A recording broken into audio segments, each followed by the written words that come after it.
നമസ്കാരം. Daily news അനലിസ്റ്റിലേക്ക് സ്വാഗതം. Hindu news paper articles ആണ്. ഇതിൽ ഫസ്റ്റ് ആർട്ടിക്കിൾ എഡിറ്റോറിയൽ പേജിലെ ആർട്ടിക്കിളാണ് നമ്മൾ അത് നോക്കാൻ പോകുന്നത്. Can green credits benefit India's forest എന്നാണ് ഈ ആർട്ടിക്കിളിന്റെ ഹെഡ്ലൈൻ ആയിട്ട് നമുക്ക് വായിക്കാൻ സാധിക്കുന്നത്. ഈ ടോപ്പിക്കിനെ നമുക്ക് ബോത്ത് പ്രിലിംസിനും അതേപോലെ മെയിൻസിന്റെ പെർസ്പെക്ടീവിൽ പഠിക്കാനുള്ള ടോപ്പിക്കാണ്. ഗ്രീൻ ക്രെഡിറ്റ്സ് അത് ഫോറസ്റ്റുമായിട്ട് ലിങ്ക് ചെയ്ത് വന്നിരിക്കുന്ന ഒരു ആർട്ടിക്കിൾ ആയതുകൊണ്ട് തന്നെ general studies paper 3 ecology and environment point of വ്യൂലായിരിക്കും ഈ ഒരു ആർട്ടിക്കിൾ നമ്മൾ ഡിസ്കസ് ചെയ്യാനായിട്ട് പോകുന്നത്. സോ ഫസ്റ്റ് ഓഫ് ഓൾ ഈ ടോപ്പിക്കിൽ നമുക്ക് മനസ്സിലാക്കാനുള്ള എന്താണ് ഗ്രീൻ ക്രെഡിറ്റ് പ്രോഗ്രാം എന്ന് മനസ്സിലാക്കിയിരിക്കണം. കാരണം ഈ ഒരു ടോപ്പിക് ഇപ്പം ഒരുപാട് തവണ പത്രങ്ങളിലൊക്കെ ഉണ്ടായിരുന്ന കാരണം നമുക്ക് വരാൻ പോകുന്ന പ്രിലിംസിനും ഇത് വളരെയധികം പ്രാധാന്യമായിട്ട് മാറിയേക്കാം. So first of all green credit programme എന്ന് പറഞ്ഞു കഴിഞ്ഞാൽ നമ്മുടെ COP28 കഴിഞ്ഞ ഡിസംബർ ഈ കഴിഞ്ഞ 2023 ഡിസംബർ മാസത്തിൽ നമ്മൾ ഡിസംബറും അതേപോലെ നവംബറും ഒക്കെ ആയിട്ട് ആ മാസങ്ങളിൽ നടന്ന COP28 UAE വെച്ചിട്ടായിരുന്നു കണ്ടക്ട് ചെയ്തിട്ടുണ്ടായിരുന്നത്. സോ ആ ഒരു സമയത്ത് ഇന്ത്യൻ പ്രൈം മിനിസ്റ്റർ അനൗൺസ് ചെയ്ത ഒരു പ്രോഗ്രാമാണ് ഗ്രീൻ ക്രെഡിറ്റ് പ്രോഗ്രാം. ഇത് അനൗൺസ് ചെയ്യാനുള്ള കാരണം ബേസിക്കലി ഇതൊരു നമ്മുടെ COP26 2 വർഷം മുമ്പ് നടന്ന COP26 ഈ പറഞ്ഞ പോലെ ഗ്ലാസ്ഗോയിൽ വെച്ച് നടന്ന മീറ്റിംഗ് ഉണ്ടായിരുന്നു. ക്ലൈമറ്റ് UNFCCCയുടെ COP26 നടന്നിട്ടുണ്ടായിരുന്നു. അവിടെ വെച്ചിട്ട് നമ്മൾ അനൗൺസ് ചെയ്ത ലൈഫ് എന്നുള്ള ഇനീഷ്യേറ്റീവ് ഈ പറഞ്ഞ പോലെ അതൊരു അപ്രോച്ച് ബേസ്ഡ് ആയിട്ടുള്ള ഒരു ഇനീഷ്യേറ്റീവ് ആണ്. ആ ഒരു ലൈഫ് എന്നുള്ള ഇനീഷ്യേറ്റീവിന്റെ ഭാഗമായിട്ട് അതും എൻവയോൺമെന്റൽ കൺസർവേഷൻ ഒക്കെ ആയിട്ട് ബന്ധപ്പെട്ട് നമ്മൾ അവതരിപ്പിച്ച ഒരു പ്രോഗ്രാമായിരുന്നു. ആ പ്രോഗ്രാമിന്റെ ഒരു കണ്ടിന്യൂവേഷൻ എന്ന നിലയിൽ അല്ലെങ്കിൽ അതിന്റെ ഒരു നെക്സ്റ്റ് സ്റ്റെപ്പ് എന്ന നിലയിൽ നമ്മൾ അവതരിപ്പിച്ച ഒരു പ്രോഗ്രാമാണ് green credit programme at COP28 എന്നുള്ള കാര്യം മനസ്സിലാക്കിയിരിക്കുക. അപ്പൊ ഇവിടെയാണ് ബേസിക്കലി ഗ്രീൻ ക്രെഡിറ്റ് എന്നുള്ള ഒരു വാക്ക് കൃത്യമായിട്ട് കയറി വരുന്നത്. ഈ ഗ്രീൻ ക്രെഡിറ്റ് പ്രോഗ്രാമിനകത്ത് ഒരു കമ്പോണന്റ് ആണ് ഗ്രീൻ ക്രെഡിറ്റ്സ് എന്ന് ബേസിക്കലി പറയുവാണെങ്കിൽ. അതായത് നമ്മൾ ജസ്റ്റ് ലൈക്ക് കാർബൺ ക്രെഡിറ്റ്സ് എന്നുള്ള വാക്ക് നമ്മൾ കേട്ടിട്ടുണ്ടാവും, അല്ലെങ്കിൽ ഇതിനു മുമ്പ് നമ്മൾ വാർത്തകളൊക്കെ ഡിസ്കസ് ചെയ്തിട്ടുണ്ട്.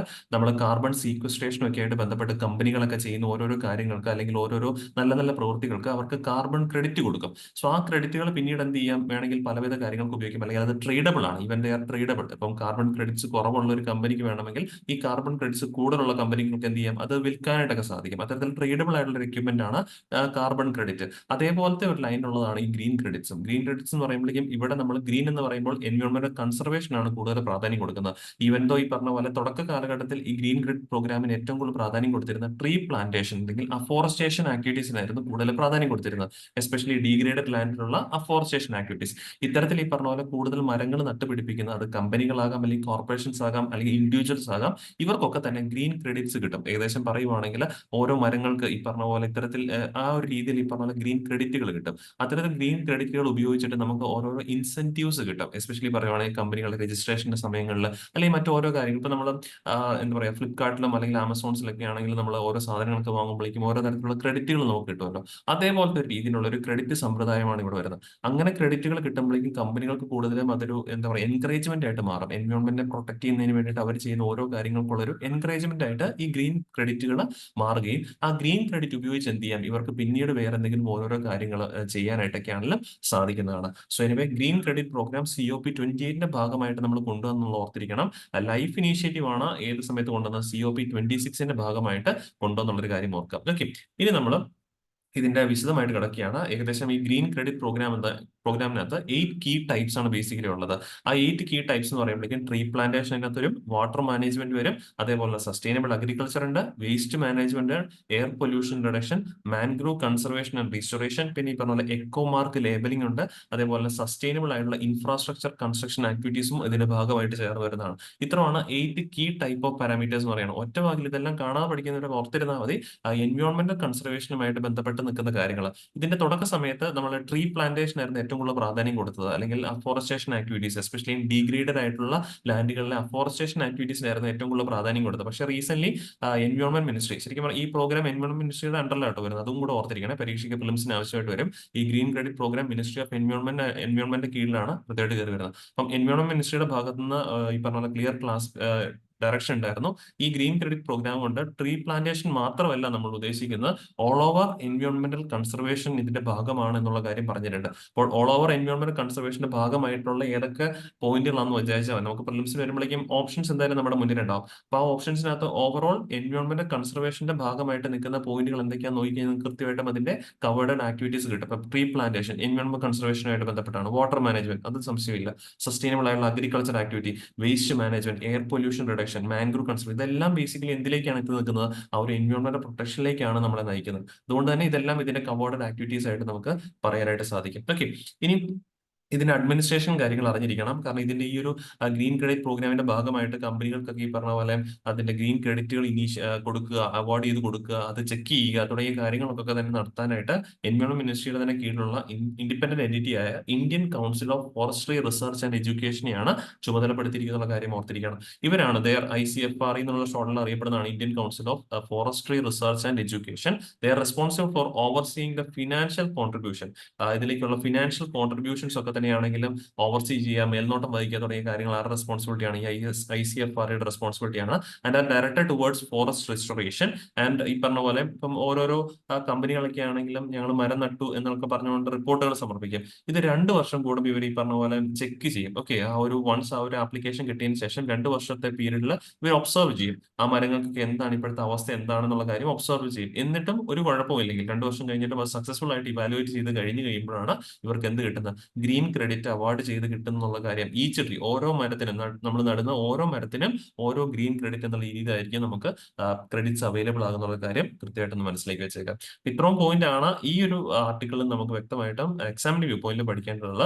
ഈവൻ ദോ ഈ ഒരു ടോപ്പിക് മീൻസ് ഈ ഒരു പോയിന്റ് ഗ്രീൻ ക്രെഡിറ്റ് പ്രോഗ്രാമിനകത്ത് ഒരുപാട് ഫ്ലോപ്പുകളും കാര്യങ്ങളൊക്കെ വരുന്നുണ്ട്. ബട്ട് കാരണം ഇപ്പൊ ഒന്ന് ഓർത്തിരുന്നാൽ മതി, ഇപ്പൊ ഇത്തരത്തിൽ ഗ്രീൻ ക്രെഡിറ്റുകളൊക്കെ ഉള്ള കമ്പനികൾ ചിലപ്പോൾ അവർക്ക് ഇൻസെന്റീവ്സിന്റെ ഭാഗമായിട്ട് അവർ പെട്ടെന്ന് എൻവയോൺമെന്റ് ക്ലിയറൻസ് സർട്ടിഫിക്കറ്റുകൾ കിട്ടണം എന്നുള്ള പറഞ്ഞുകൊണ്ടൊക്കെ വാശി പിടിച്ചേക്കാം. പക്ഷെ അത്തരത്തിലുള്ള കാര്യങ്ങൾ പെട്ടെന്ന് ഒരുപക്ഷെ സർക്കാരിന് ചെയ്യാൻ പറ്റത്തില്ല. കാരണം ഈ എൻവയോൺമെന്റ് ക്ലിയറൻസ് ഒക്കെ തന്നെ ഒരു കമ്പനികൾ കൊടുക്കുക എന്ന് പറഞ്ഞാൽ വിശദമായിട്ട് എല്ലാവിധ കാര്യങ്ങളും പരിശോധിച്ച് വേണം കൊടുക്കാനായിട്ട്. അപ്പൊ അത്തരത്തിലുള്ള ഒന്ന് രണ്ട് ചെറിയ മൈനർ ആയിട്ടുള്ള പോരായ്മകൾ ഇതിനകത്തുണ്ട്. എന്നാലും ഈവൻ ദോ നമ്മൾ ഈ പറഞ്ഞ കാര്യങ്ങൾ ഇപ്പൊ നമ്മൾ 2-3 സ്ലൈഡുകളായിട്ട് പഠിച്ച ഈ കാര്യങ്ങൾ കൃത്യമായിട്ടും എക്സാമിന്റെ വ്യൂ പോയിന്റിൽ മനസ്സിലാക്കിയിരുന്നേക്കാം. ഓക്കെ, ഇനി നമുക്ക് അടുത്ത ആർട്ടിക്കിളിലേക്ക് ബോൺ ചെയ്യാം.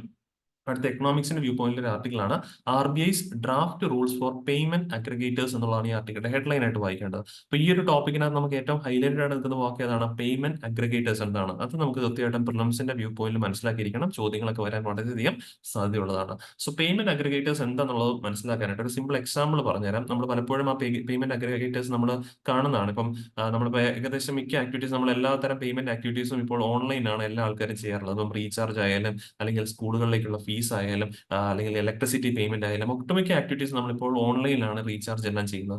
അവിടെയെല്ലാം നമ്മൾ ആ റീചാർജ് ചെയ്യുമ്പോൾ ഇപ്പം നിങ്ങൾ ഏത് ആപ്ലിക്കേഷനിലൂടെയാണെങ്കിലും ചെയ്താലും നമ്മൾ ആ പേയ്മെന്റിന്റെ സമയമാകുമ്പോഴേക്കും ചിലപ്പോൾ ആ പേയ്മെന്റിന്റെ പേജ് വരുമ്പോഴേക്കും നോട്ടീസ് ചെയ്തിട്ടുള്ള ഇനിയാണ് നോട്ടീസ് ചെയ്താൽ മതിയോ, ആ പേയ്മെന്റിന്റെ പേജ് വരാറാകുമ്പോഴേക്കും അതിന്റെ അടിവശത്തായിട്ട് എഴുതി കാണിക്കും പവേർഡ് ബൈ എന്ന് പറഞ്ഞുകൊണ്ട് ഒരു ആപ്ലിക്കേഷന്റെ പേരും കൂടി എഴുതി കാണിക്കാറുണ്ട്. മിക്കതിനകത്ത് നമുക്ക് ഈ റേസർ പേ എന്ന് പറഞ്ഞുകൊണ്ട് ഒരു പേര് കാണിക്കാനായിട്ട് സാധിക്കും. പവേർഡ് ബൈ റേസർ പേ എന്നൊക്കെ പറഞ്ഞുകൊണ്ട് പലപ്പോഴും കാണാറുണ്ട്. ഈ റേസർ പേ എന്ന് പറയുന്നത് എന്താണ്? ഒരു പേയ്മെന്റ് അഗ്രിഗേറ്റർ ആണ്. ആക്ച്വലി അവർ എന്താണെന്ന് ചോദിച്ചു കഴിഞ്ഞാൽ ഇപ്പൊ നമ്മൾ ഏതെങ്കിലും ഒരു പർട്ടിക്കുലർ ആപ്ലിക്കേഷൻസിലൂടെ ആയിരിക്കും നമ്മൾ ഇത് ചെയ്യുന്നത്.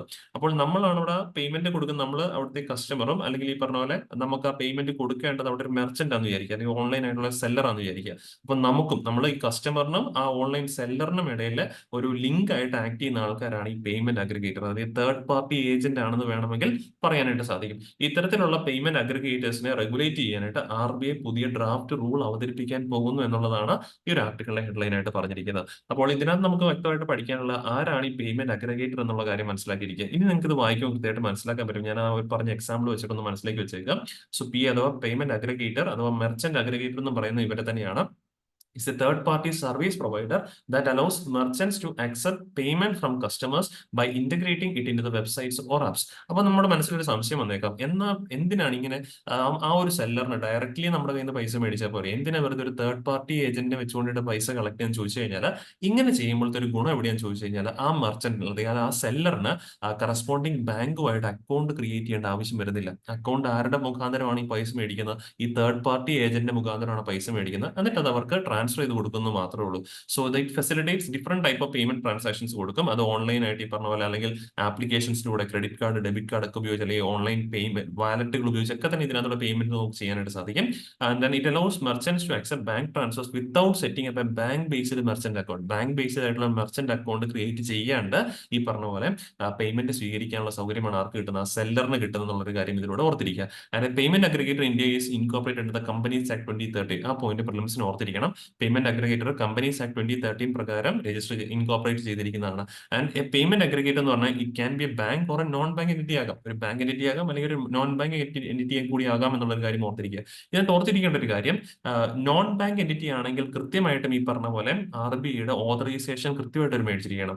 ബാങ്ക് എന്റിറ്റിക്ക് വേണ്ടെന്നല്ല പറയുന്നത്. ബാങ്ക് എന്നുള്ള ഒരു പോയിന്റ് ഓഫ് വ്യൂ ഉള്ള കാരണം ഓൾറെഡി തന്നെ RBIയുടെ ഈ പറഞ്ഞ പോലെ ഇത് കിട്ടിയിട്ടുണ്ടാവും, ആ ഒരു ഓതറൈസേഷൻ കിട്ടിയിട്ടുണ്ടാവും.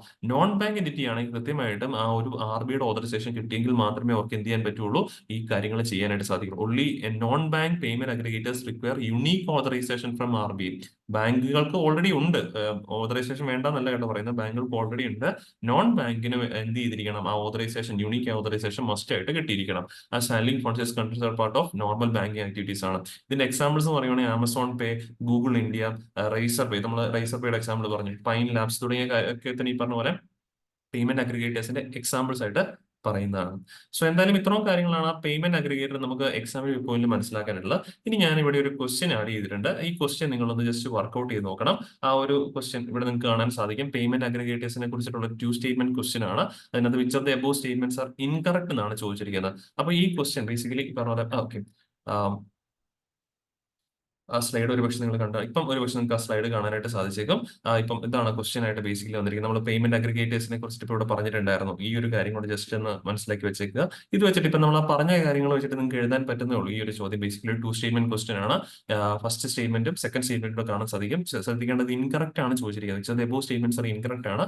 ABCD 4 ഓപ്ഷൻസ് ഉണ്ട്. അപ്പൊ ഇതിൽ നിന്ന് നിങ്ങൾക്ക് ഈ ചോദ്യം വായിച്ചിട്ട് മനസ്സിലാക്കിയിട്ട് അതിന്റെ ഒരു ആൻസർ ബേസിക്കലി നിങ്ങൾ കമന്റ് ബോക്സിൽ രേഖപ്പെടുത്തുക. അടുത്ത ദിവസം അതിന്റെ ആൻസർ കൃത്യമായിട്ട് കിട്ടിയിരിക്കും. ഓക്കെ, സോ ഇനി ഇത്രയും കാര്യങ്ങളാണ് നമുക്ക് ഇന്നത്തെ DNA പഠിക്കാനുണ്ടായിരുന്നത്. ഇന്ന് പഠിച്ച ടോപ്പിക്സ് എല്ലാവരും ക്ലിയർ ആണെന്ന് വിശ്വസിക്കുന്നു. വീണ്ടും നമുക്ക് അടുത്ത ദിവസം കാണാം. Thank you.